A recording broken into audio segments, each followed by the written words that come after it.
It's 6 o'clock. We'll call this regular session meeting of March 27 to order. Would you call the roll, please? Hay. Yes. Briggs. Yes. Didn't make that Shivers. so hard. Yes. Williams. Yes. Miller. Yes. First item on the agenda is a presentation by Public Works Department update. Mr. Schlegel. Yes, Your Honor. For the update tonight, Drew Williford.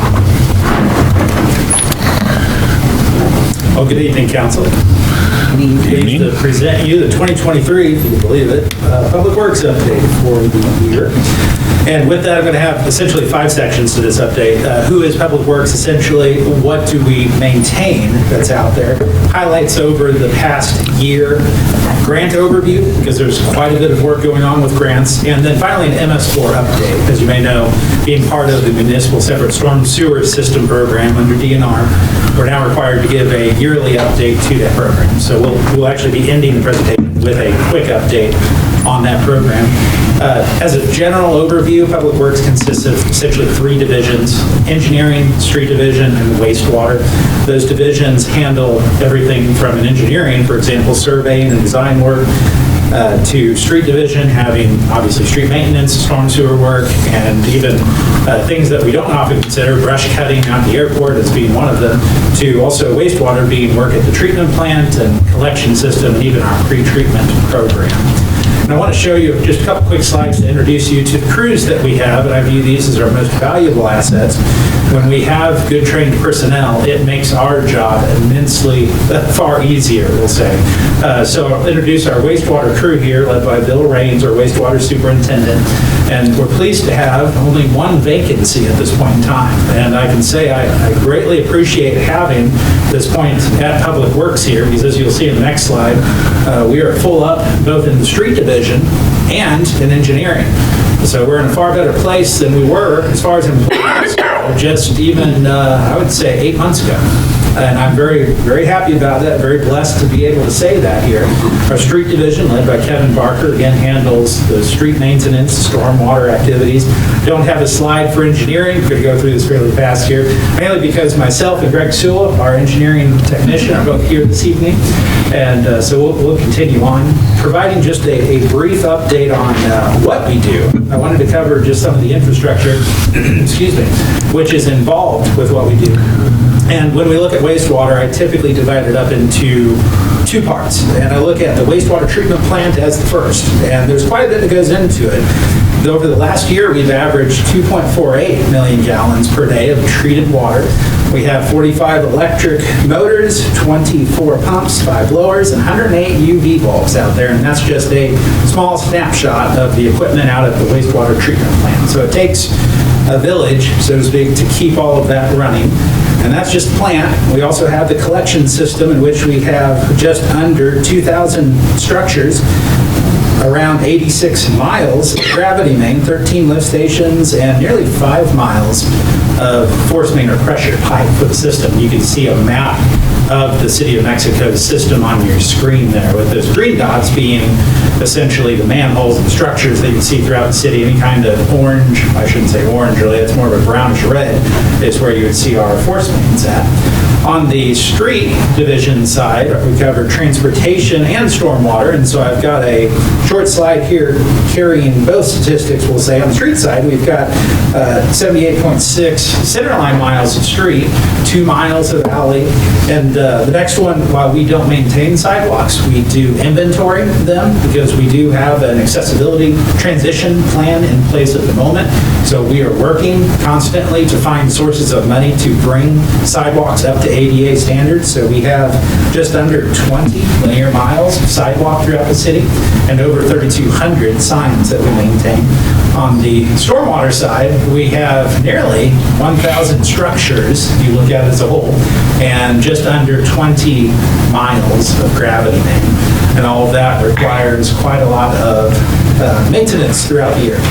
Some quick highlights over the past year, and I'm going to start with our street division here, include placing over 310 cubic yards of concrete, over 304 tons of asphalt, A good example of an asphalt project would be the far east end of Teal Lake Road, past the bridge.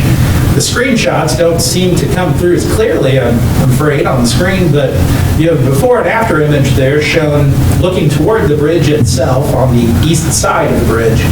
And we did quite a bit of work this past year to bring that pavement up to spec, we'll say.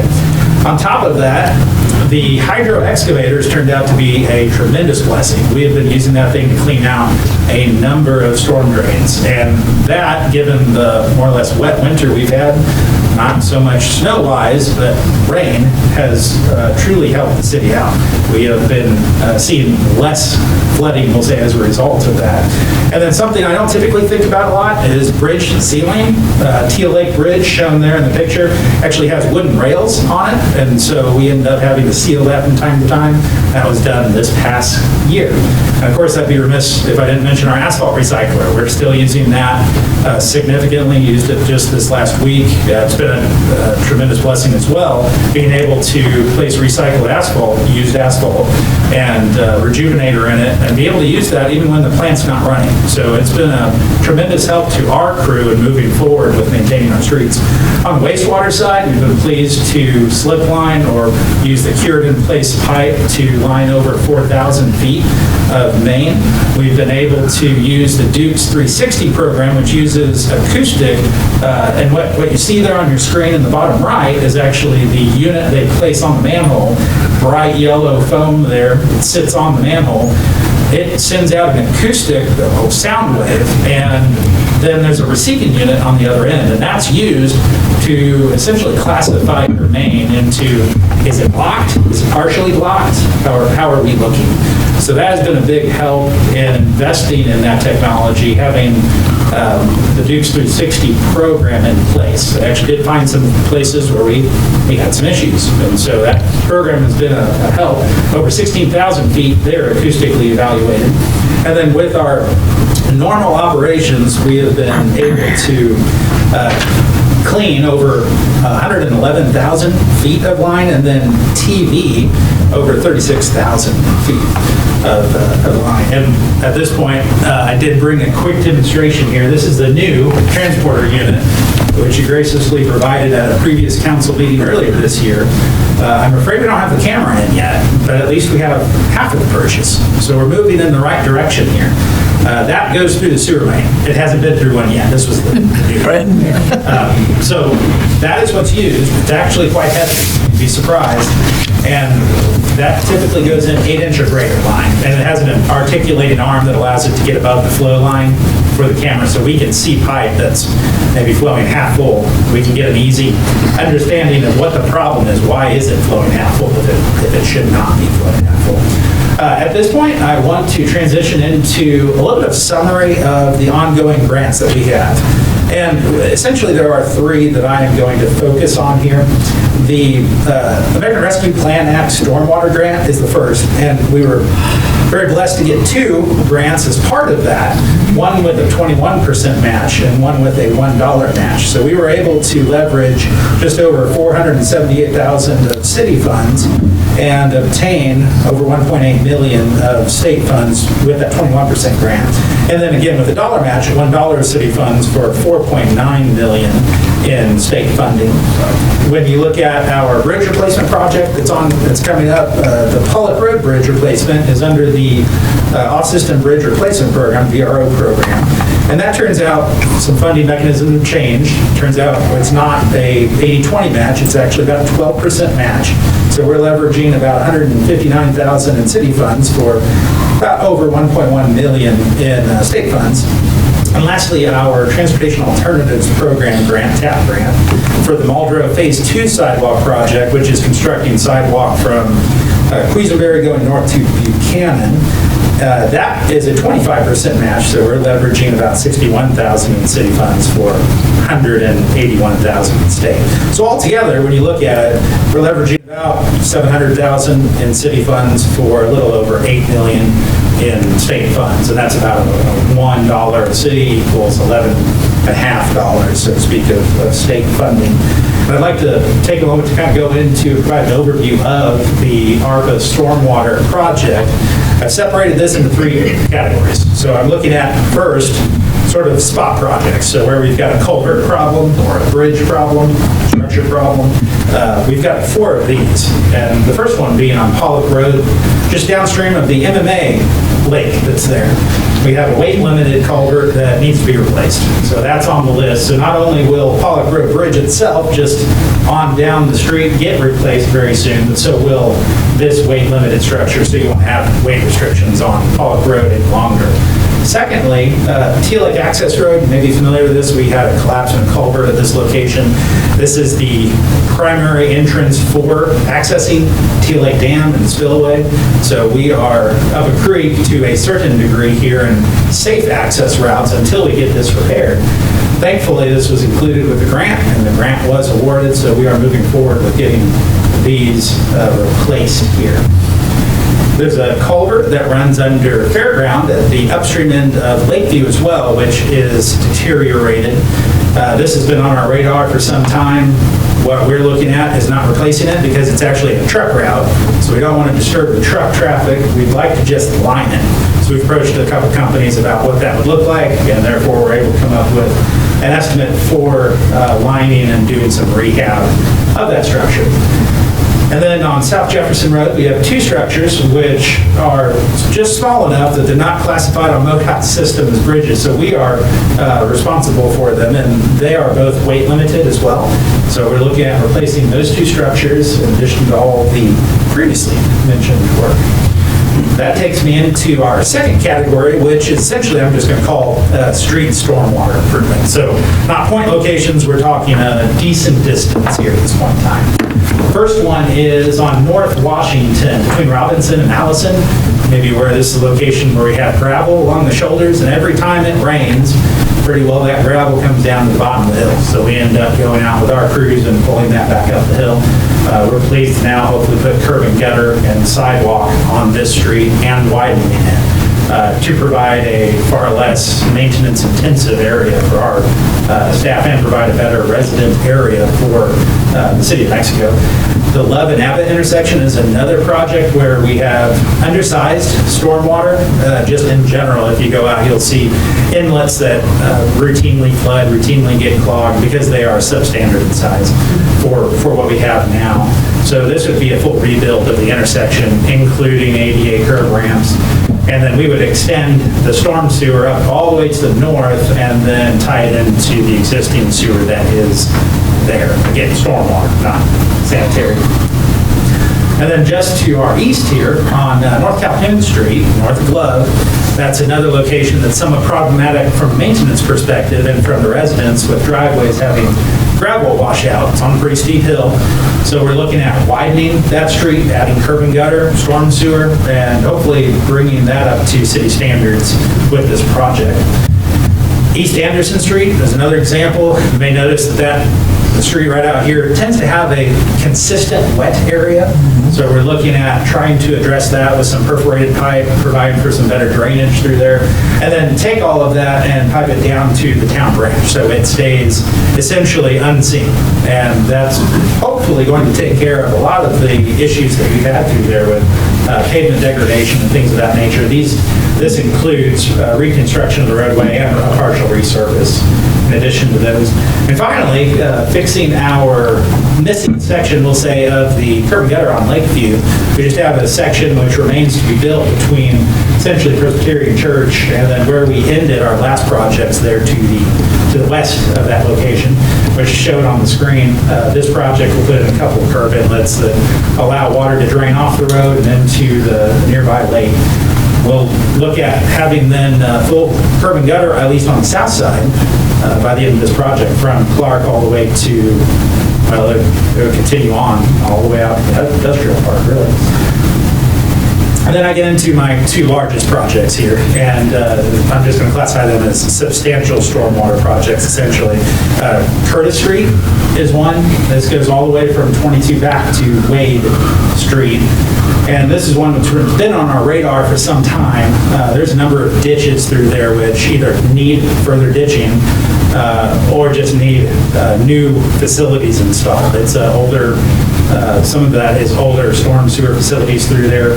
So we're proposing with this grant to place curb and gutter, resurface the street, and add a sidewalk all through there as being a city standard for this construction project. As you can see, it is going to be an expensive one, $1.6 million, actually over that, is what it's estimated at.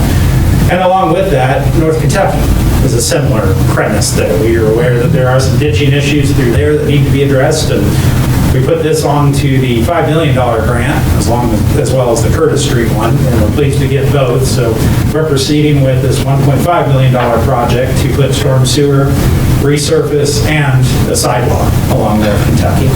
So that whole area has some significant need. Now we have the funding to address that need. How far north does that go, as far as Kentucky Road? Where does that end at? I can't quite Right see the before the map. bridge. Where is it? Right before the bridge, right about at the... Over the hill. Well, what about the sidewalks? I've forgotten where you said they would end. Oh, where the sidewalks... Because I had someone ask me about that. Yeah, this project will start at Curtis Street, so Kentucky and Curtis, and then you'll have sidewalk, storm sewer, new surface, all the way up to where about the bridge is. Okay. So it goes pretty well in the north end of town. Okay, thank you. Yep. But when is that going to start? Well, we've engaged consultants, so in this, sorry, not to get too far ahead here. We've engaged 2 consultants at this point in time. Selection committee has gone through a number of applications. As you can tell, with a project this size, we got quite a few, and appreciate everyone's help on that. This was a team effort by all means. And so MECO Engineering is one, and Barton West is the other, that we have asked to look at these. They provided initial feedback that they're willing to look at it, but they have to go through all these and figure out their costs to put together for what it will take to help us, not just with the design, but with the actual grant process as well, and then the construction inspection. So we're waiting on that. Hopefully we get that back.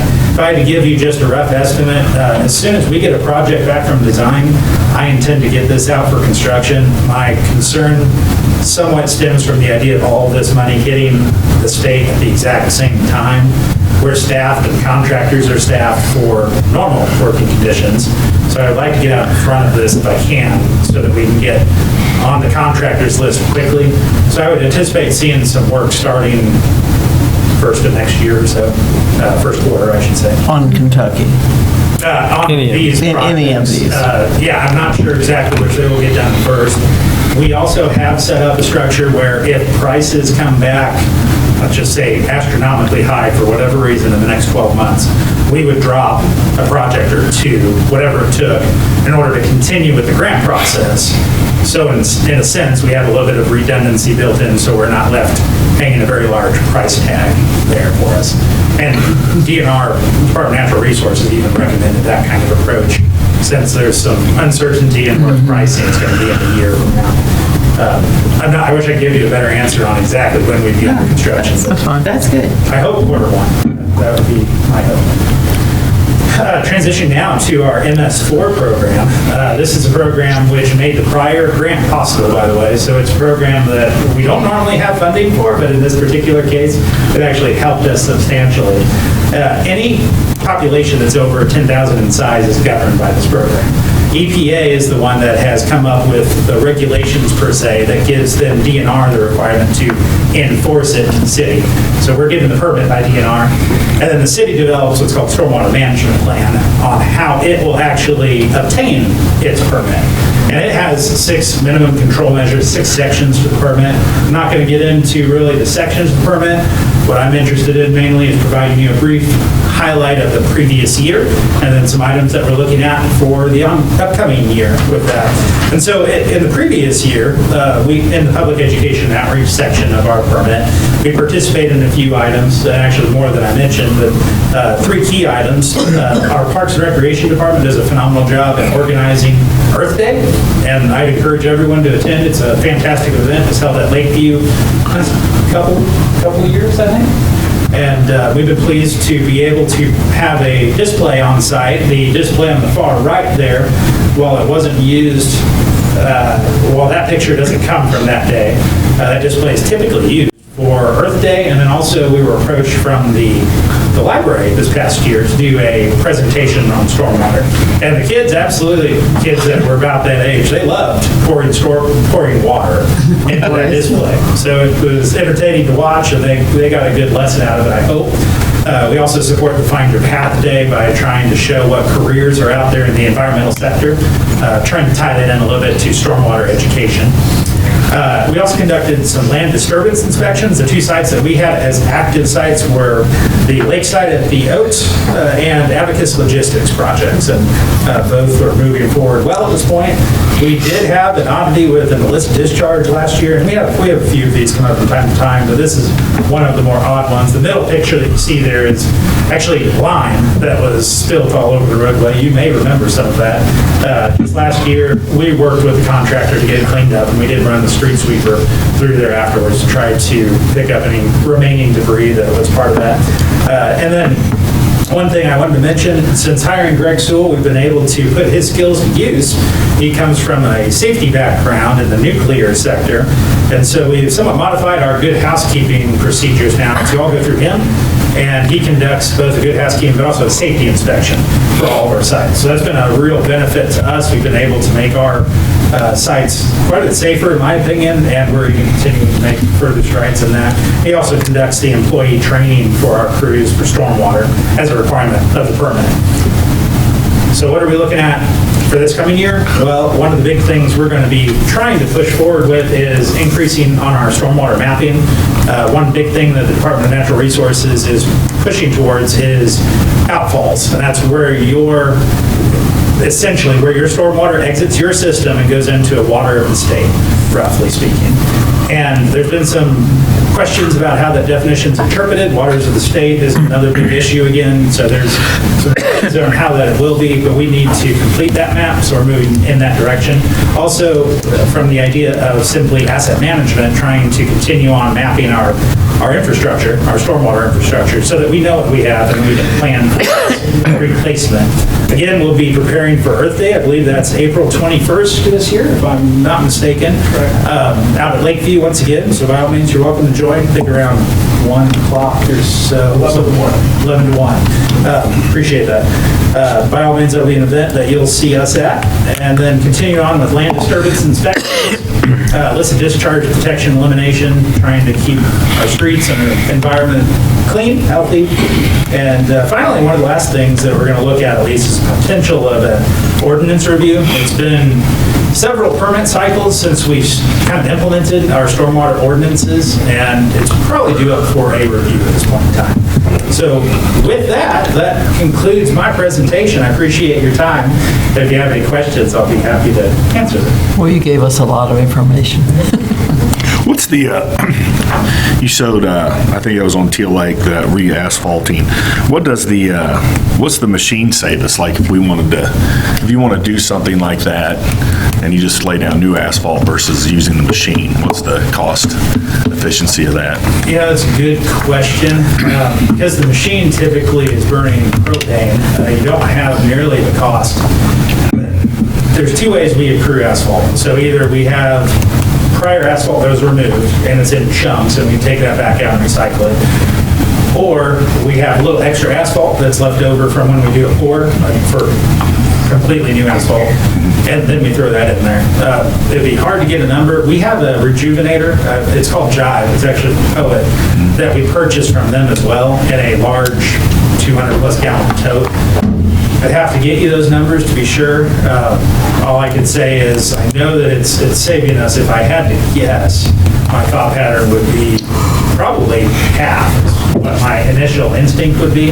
I'd have to double check to be sure, but then I look at also the time of it.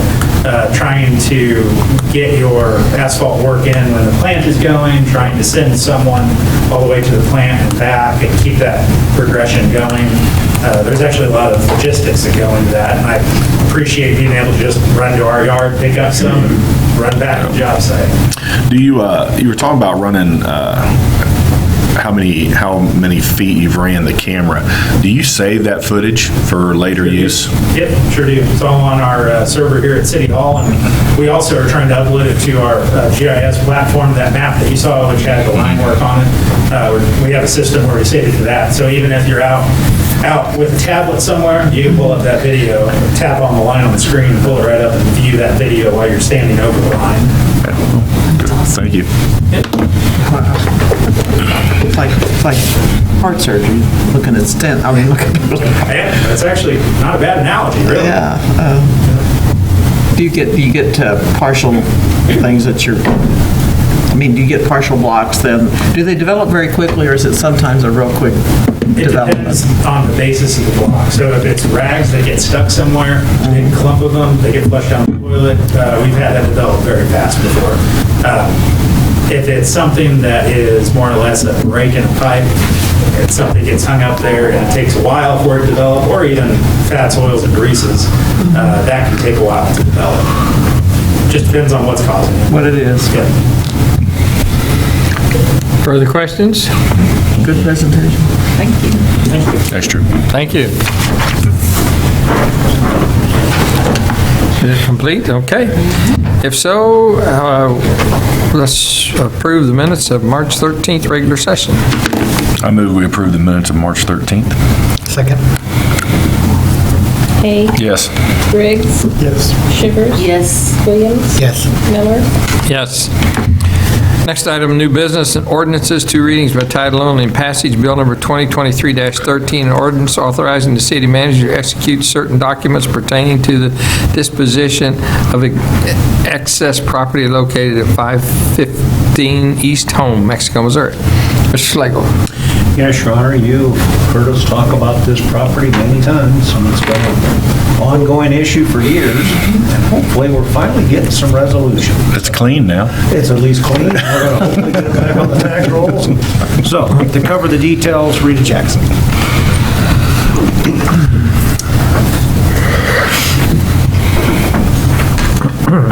Good evening, Council.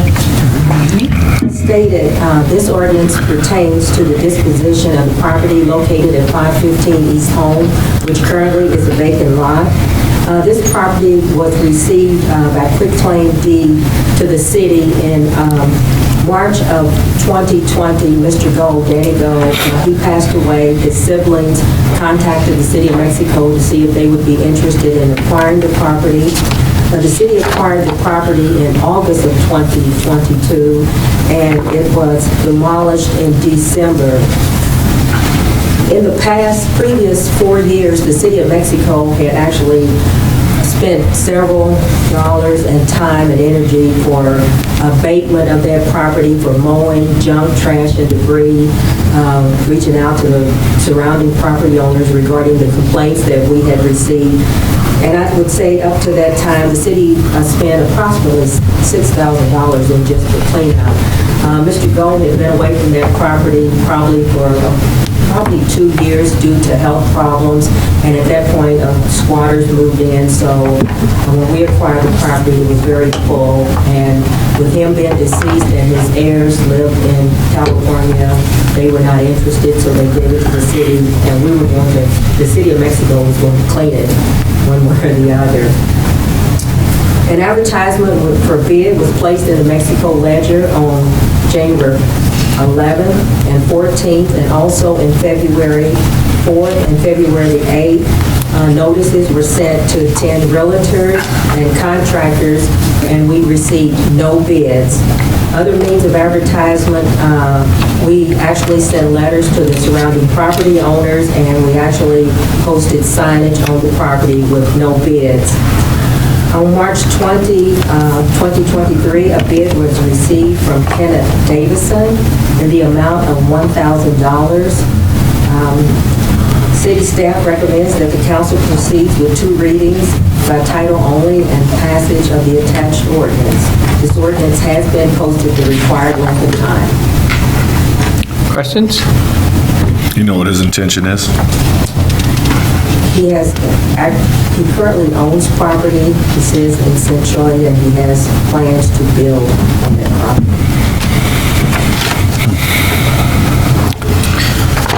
I move for a first reading of bill number 2023-13. Second.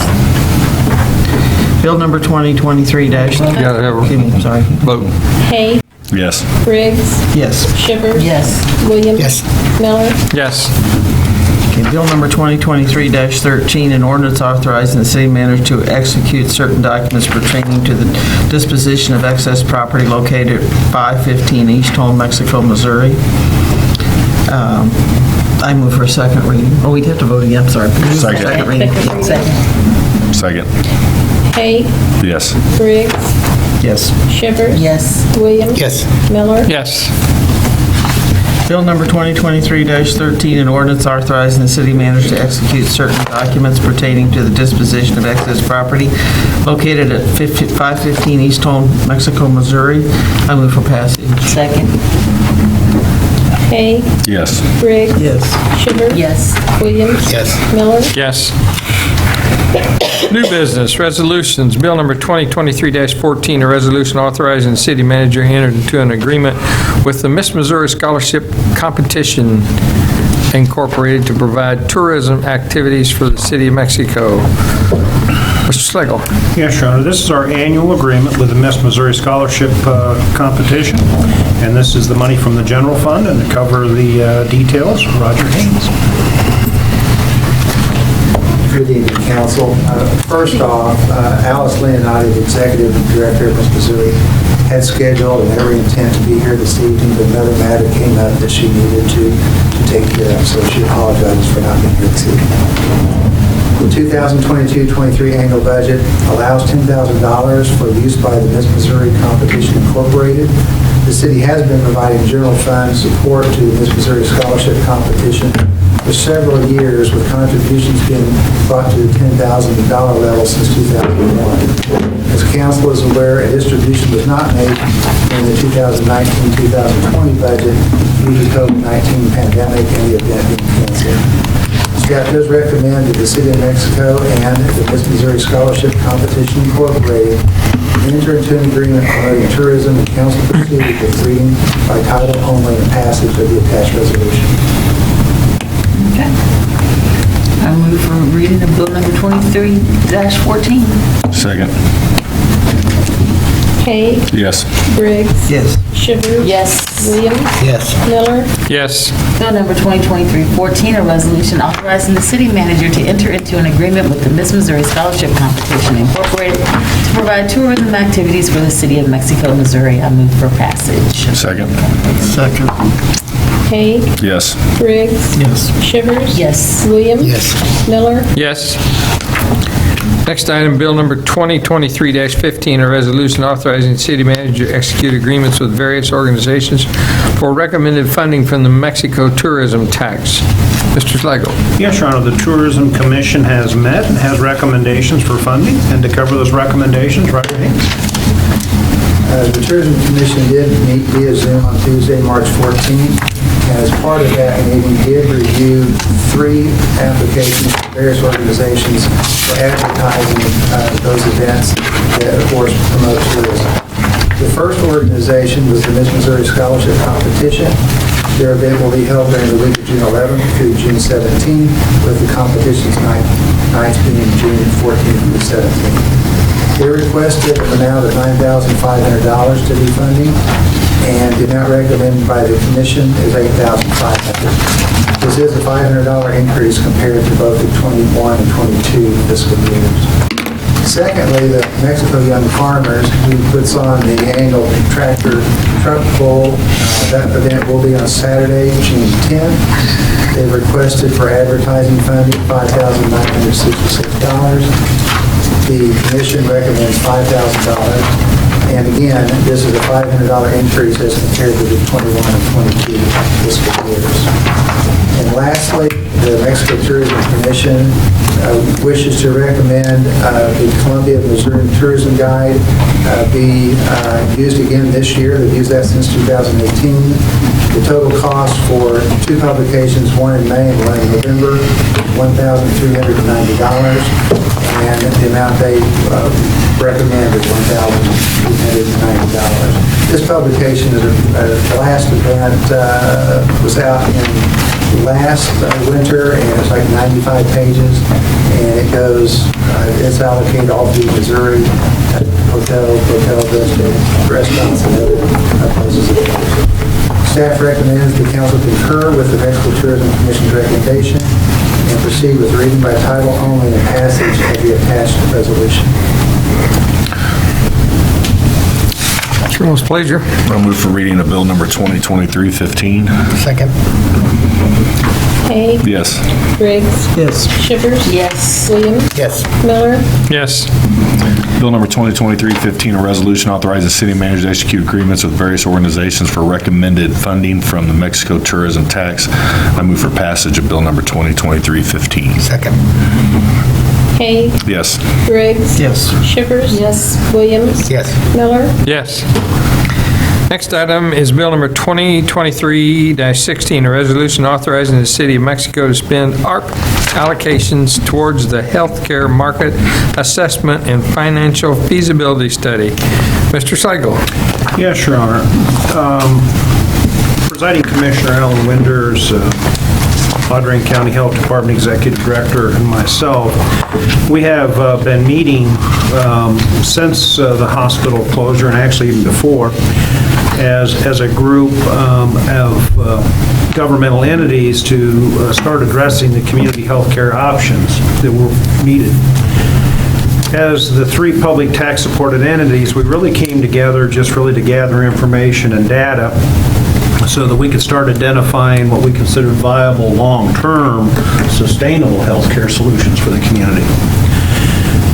The committee unanimously agreed that we felt that it was important and necessary to engage in what we call an independent consulting firm to conduct this market assessment and feasibility study so that we could facilitate data-driven decision-making as we pursued healthcare models. So as the lead agency, the county did send out requests for qualifications. And so on behalf of the committee and the county, we did receive two proposals to do the study, one from Forvis LLP and one from, I'm going to pronounce it as Whipfly LLP, expressing interest to serve as that advisor for us. The study is to conduct that independent, comprehensive market assessment and feasibility study so that we can have information and data that is important for identifying healthcare delivery models and facilities that are most likely to succeed long-term in our county. The exploration and validation of these models are important, and we recognize that whatever we look at is not limited to, but we want to make sure we're looking at all kinds of things, and that includes the micro-hospital, 24/7 emergency services, urgent care, acute care, ambulatory care, surgical care, primary specialty care, rural emergency hospital, critical care access hospital, remote campuses that may exist from existing health systems, outpatient provider-based department services. All of this information is essential as we go forward with whomever we work with and whatever ideas are out there, whether it be the current owner of Pasture Medical of the facility, whether it be the Corrado hospital that they've looked at their proposal, whether we look at something else, whether we look at partnering with MU, Boone, or whomever. Everybody needs this information to make good, sound decisions. That's why we felt it was important to do this. The coalition reviewed and evaluated the proposals and is recommending Forvis LLP of Springfield, Missouri to do this. Forvis may be somewhat of a new name in this area, but it's not a new firm because it comes as the merger of DKD and DHG, all of whom have extensive experience in the healthcare market and studies within the state of Missouri. So upon negotiations with Forvis regarding the approach and scope and timeline, we come to three phases that we felt was best for this project. And the cost to perform all these phases in their proposal is $75,000 plus out-of-pocket costs and other direct project-related expenses. Some of those costs we don't know because we are asking them to be present, come and hold meetings locally, and so not knowing exactly what those out-of-pocket costs are, we need a little room to make sure that we're meeting all those needs. So the funding for the study is recommended that the county and the city equally split the cost, and we both use our American Rescue Funds, which is authorized to use for this. And then the Health Department will support us with in-kind management oversight and $1,000 towards project-related expenses. And I can say that Craig Brace has been just invaluable to this process and has knowledge and expertise in this area. The study timeline is 45 to 60 days from receipt of the information to get Phase 1 done. So what does that really mean? It probably means more like 90 days to see it because it's about when we get that information necessary. And then each Phase 2 and 3 will take an additional 30 to 45 days. The information from Phase 1 and 2 will be integrated into Phase 3, and the Phase 3 is really the playbook.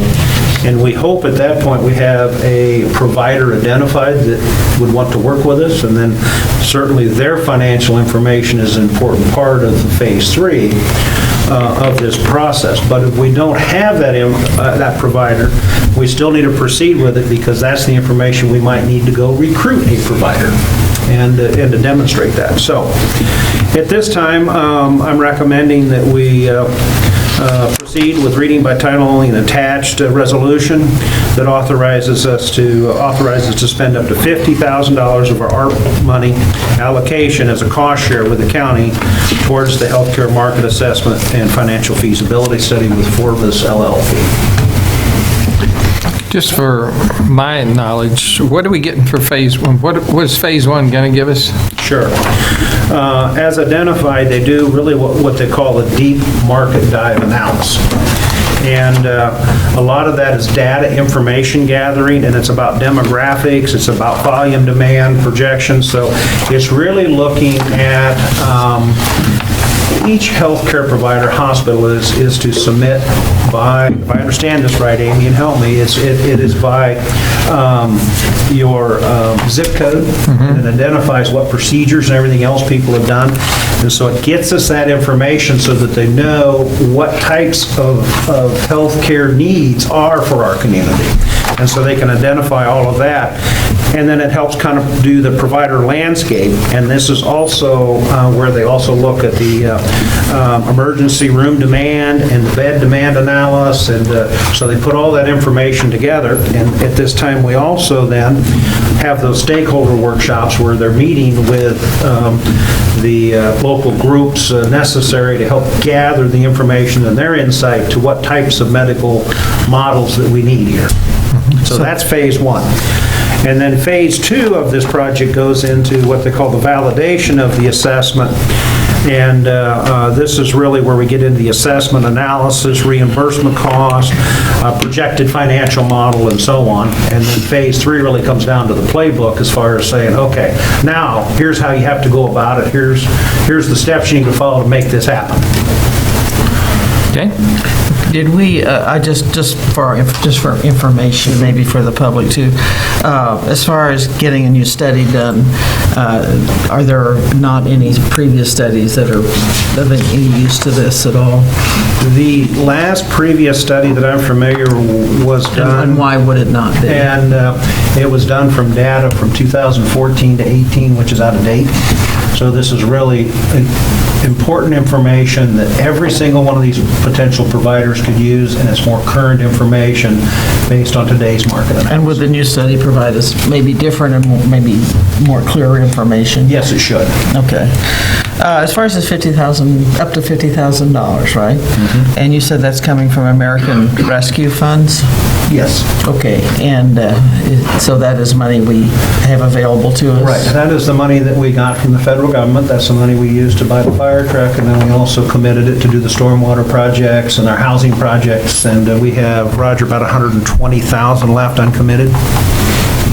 Yes. So we're talking about this money coming from that 120 we've got left? Yes. So we're not taking the money from something that we had planned to do and using it for this? Okay. And in reality, I think when they gave this money, it was really dealing with, the COVID emergency and coming out of it. And this is it.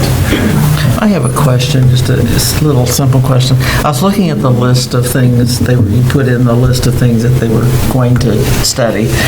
Is maternity care in there any place, or is that something that we don't maybe? In essence, yes, they will look at that as well, because I think they look at all services. And the numbers then that they get from those services will tell you whether it's financially feasible to provide those services locally. Okay, Is that the best way to say it? Yes. Okay, I got it. So has anybody used, are there like success stories from this group? Like, we went into said town, we did said assessment, and then somebody came in and put their money into developing a healthcare system for this town? Like, I'll take our size, or maybe a little bigger, or even smaller. This particular firm in their history, especially BKD, has been involved in doing these things, not only in Missouri, but across the country. And that is the information necessary to fill out that certificate of need and get your licensing and so on. So it is very critical, and they've been involved in a number of them. And when we talk to them, in essence, what they've done recently, and this will be like their 50th study nationwide that they've done in the last couple of years, because rural healthcare across America is suffering. And without this information, you just don't get the larger providers to come into town to say, hey, this is worth doing, and here's the services that we can help you with. Could you explain, maybe you already have it, I didn't quite understand it, but could you explain why we're going to pay for this information, but it will be our information, right? Yeah, and how that might protect us from maybe a group we don't want. That's a good point. We felt, when I mentioned independent study, the reason we felt that it was important is because we now own this information. Mm-hmm. And that information, again, can be used by all of those potential models or providers, but we can also use it to check their information. Because we need to make sure that we're being told the truth, and that we can verify what they're telling us, and this information now belongs to us, and so it's just a good checks and balances. If a provider rolls in, will they be on board? Can they check the provider and say this is a good person to do business with? What we will be able to tell from that information by looking at their financials as they fill it out is, does it make sense and does it cross-compare? And we can go back to these guys as well and say, hey, is their information, especially if it's different, why is it different? And so, yeah, it can be used as a checks and balance. I see on here that it's gonna, so when you say they're gonna come in the community and talk to people, are they gonna talk, because here it just says 6 to 8 people. Do we pick those people? Do they pick those people? Because that's a small group to say, this is what we want. And what they're mentioning really is they talk about as 6 to 8 workshop type things, which means there'd be more than one person involved in it, which means they would want to talk to, like, some of the businesses use it. They'd want to talk to medical providers. They'd want to talk to, like, public health and the Arthur Center that's already providing services and things like that. So it's those 6 to 8 workshops, but it's more than one person involved. So it's kind of focus groups. Does that make sense? Yeah, but it just made it sound like it's 6 to 8 people focused interviews. And we help pick those groups. Okay. Who to talk to. Yes. Will they give us a rundown, or will you give us a rundown of what they found? Yes, that will be a total public report that you can have. Charles, pleasure. Make a motion to read bill number 2316. 2316. Second. Hay, Yes. Briggs, Yes. Shivers, Yes. Williams, Yes. Miller, Yes. Bill number 2023-16, a resolution authorizing the City of Mexico to spend ARPA allocation towards the healthcare market assessment and financial feasibility study. I move for passage of bill number 2023-16. Second. Hay, Yes. Briggs, Yes. Shivers, Yes. Williams, Yes. Miller, Yes. Next is Bill 2023-17, a resolution authorizing the city manager to sign contract documents with Parking Lot Maintenance LLC for the 2023 crack and joint seal project. Mr. Slagle. Yes, Your Honor, this is one of our first contracts for our annual street maintenance process. And to cover the details, Drew Wilford. Good evening, council. It is that time of the year again for street maintenance work. So engineering has advertised the 2023 crack and joint seal project and placed it in the Mexico Ledger City's website and posted on Bid Express. Pardon me. And during this process, we received 2 bids, one from Parking Lot Maintenance out of Lake St. Louis, Missouri, and one from Vance Brothers out of Kansas City, Missouri, with the low bid being Parking Lot Maintenance at $42,291.50. I'll note here that both parties have submitted bids for us before, both PLM and Vance Brothers, and both have had substantial differences in price, like what you see before as well. Best I can tell from talking with them in prior years, that comes down to the equipment and the processes and procedures that the 2 utilize. We have been happy with Parking Lot Maintenance's work over the past several times that they have been in town. They're actually at the airport right now, working on the runway displacement and lighting project and doing the crack and joint sealing for that work. The city's budget for this year does supply $325,000 in the annual maintenance work line item. And this project is estimated at, as far as the engineer's estimate goes, $48,248.90. So it does come in close to the estimate. So we would recommend proceeding with reading by title only passage of the attached resolution to utilize parking lot maintenance for our 2023 crack and joint seal project. If you have any questions, I'll be happy to answer. I guess that you said 48 and it says 42. I missed something Oh, here. the 48 is the engineer's estimate for the project okay. that we put together internally, and it came in Okay. under that at 42. Gotcha. Sorry for my mistake then. No, I just- I move for reading bill number 2023-17. Hay, Yes. Briggs, Yes.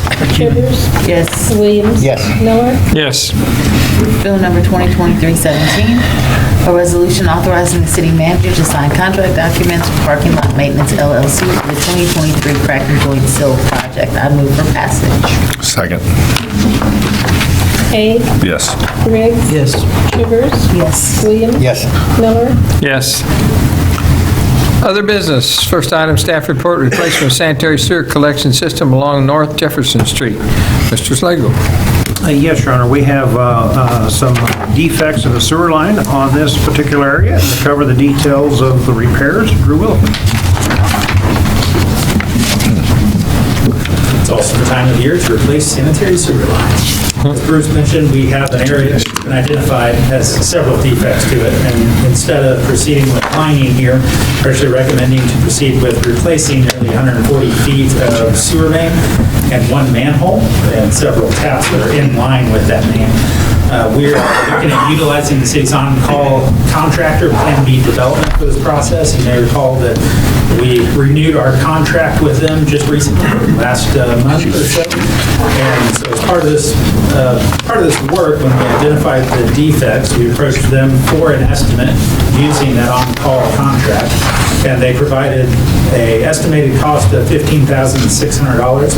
I will stress the estimate part. We don't believe that this will involve pavement repair, so their cost does not include that. The main lies slightly outside of that, but every now and then we run into cases where some additional work is required and cases where the tap to the main itself may need to be traced back to where you get to a good portion of line. So that $15,600 is an estimate for now. Our 2022-23 budget provides $75,000 for this work. So we do have sufficient funds to cover the main replacement. So we would recommend that council concur with approval here to proceed with replacing sanitary sewer along Jeffrey Street near the Baker Street intersection. If you have any questions, I'll be happy to answer. Up to you guys. Make a motion to approve replacing the sanitary sewer collection system along North Jeffrey Street for $15,600. Second. Haig, Yes. Briggs, Yes. Shivers. Yes. Williams, Yes. Miller. Yes. Next item under staff report, purchase of a Ram ProMaster City minivan for the Public Health Department Animal Shelter. Mr. Schlegel. Yes, Your Honor. We had difficulty with bids here again, but we have found something to work here and to cover the purchase. Rita Jackson.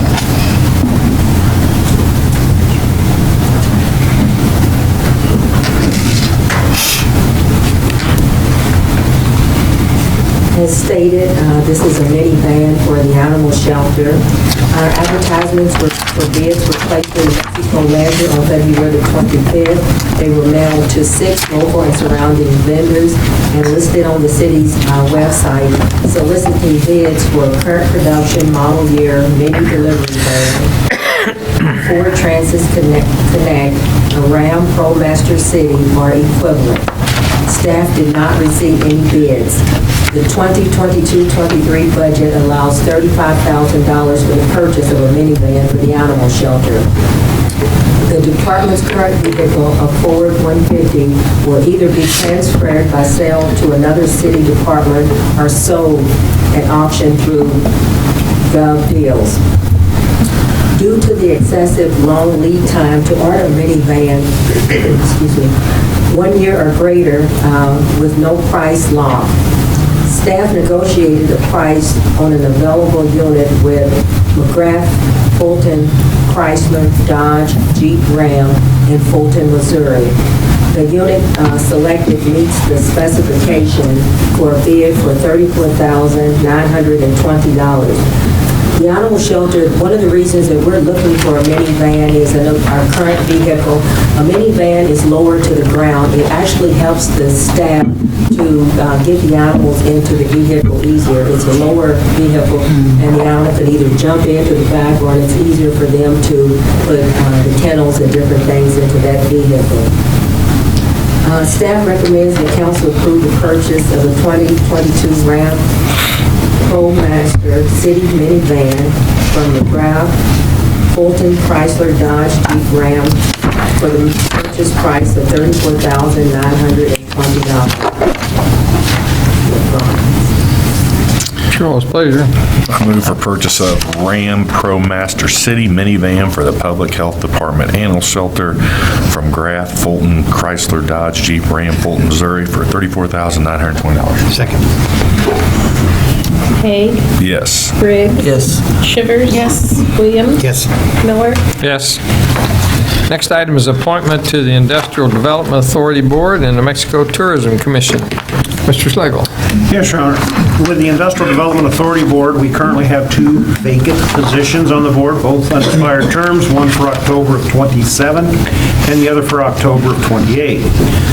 Jim Medley and Ben Steinman have expressed interest in serving on the board, so this would be, you'd have to designate which one if you so choose, and this is appointment by council. Charles, pleasure. Is this individual motions for each candidate? We probably should, because there's 2 separate terms.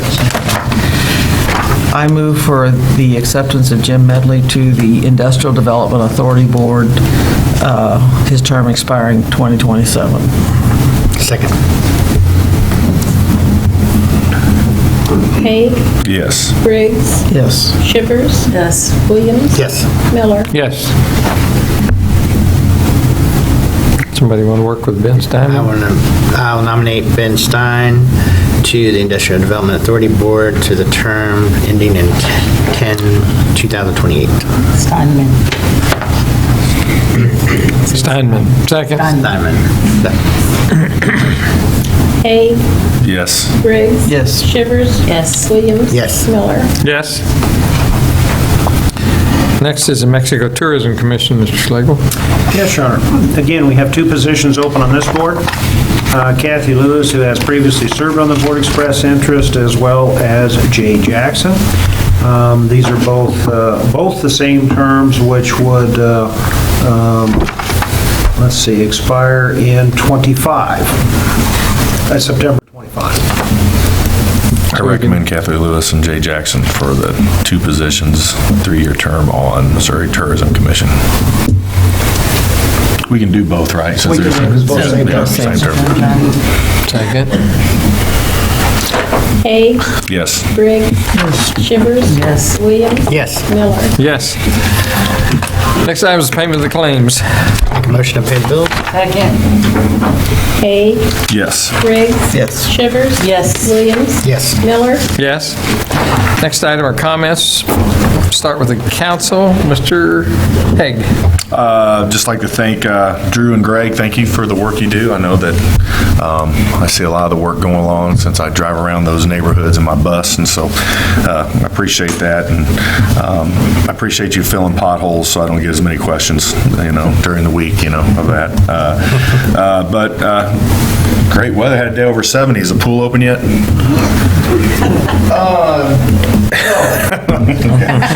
That's all I have, so. Mr. Williams. I have two questions first. Did we ever get the study from South Park on the traffic? Not yet, okay. And then, It's due by May 14th, so it's coming. okay, and the second is, do we have any kind of update on the building and what's going on with the hospital? Because over in our neighborhood, there's a lot of vagrants and stuff hanging out in that area at night and stuff, and it's had a lot of that neighborhood be like, what's going on? So, Amy, you want to take this one on what's going on Yeah. with the new, I guess you say the current owner? Yeah, the current owners, I have talked to them several times about needing security in the building so that they can keep people out of it. They currently have somebody that's going in for 2 hours a day, Monday through Friday, and they were there a little bit over this weekend as well.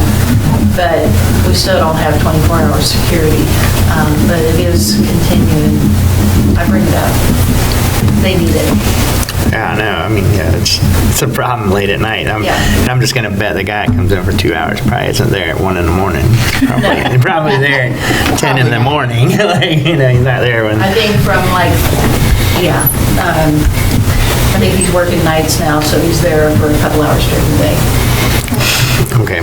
And then Drew, great job, your whole team. I see you guys out there working a lot and appreciate that. And also, shout out to the school. They managed a whole big deal last weekend. They had 40 schools for the Scholar Bowl, and then they had multiple schools here for the District Music Festival and all that. And so they handled it well, and we had a lot of people come to our town and said nice things, so that's all I got. Mrs. Briggs. Well, I couldn't help but watch the news a little today, and I was thinking our thoughts and prayers and offer to Nashville, Tennessee today. There was a school shooting there that was particularly horrific. And so let us hope that nothing like that happens here. And I think everybody takes precautions, but it's difficult. So anyway, nothing else. It was a good, enjoyed the presentation, Drew, particularly. And I also enjoyed talking about your study with the hospital. So nothing else. Dr. Shivers. Well, just wanting to say, like everyone else, enjoyed hearing, especially the grants that we have and all the work that potentially is about to happen in Mexico on storm waters and different things. So great job to your team. This is sort of like bittersweet. This is my last full city council meeting. It's been great serving with you all and being a part of Mexico City Council and watching it grow and develop and even getting to serve as then as mayor and doing all that fun stuff. And now I'm looking for other ways that I can continue to serve in the community. I'm just never in town anymore. I spend more time in Jefferson City and Columbia than I do Mexico, so. Thank you for your service. Mr. Slagle? Nothing at this time, Your Honor. Okay, just a reminder that Thursday at 6:30 at the YMCA is the candidate forum for the city council and also for the school board, and it's certainly important for everybody to come and listen and make good decisions so that everything runs smoothly.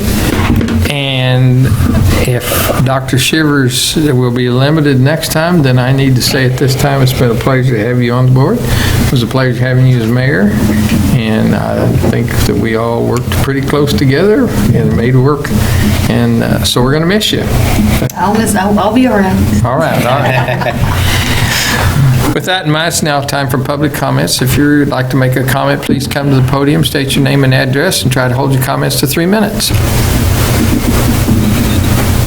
Seeing nobody rise, I move we adjourn. Second. Haig, Yes. Briggs. Yes. Shivers. Yes. Williams. Yes. Miller. Yes.